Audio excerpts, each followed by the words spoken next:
তো আজকে বানিয়েছিলাম ফুচকা বাসায়, অনেক মজা, একদম দোকানের। হ্যালো এভরিওয়ান, মিনি একটা ব্লগ নিয়ে চলে আসলাম আপনাদের জন্য। আজকে বাসায় কি করেছি, কি রান্না করা হয়েছে সেগুলো নিয়ে। সবচেয়ে বড় একটা সমস্যা কি জানেন, এভরিডে হচ্ছে ভাবতে হয় সকালে উঠে কি রান্না হবে আজকে।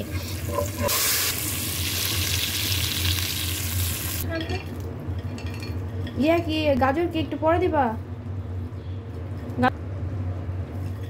আর সেই সাথে ইভিনিং স্ন্যাক্সের জন্য আজকে বানিয়েছিলাম ফুচকা, লিঙ্কন অ্যান্ড সেই সাথে আমার দুজনেরই অনেক আজকে বেশি ফুচকা খেতে বানিয়েছিলাম ইচ্ছা ফুচকা করছিল। বাসায়, অনেক মজা, একদম দোকানের স্টাইলে, একদম লোভনীয়, তাই না?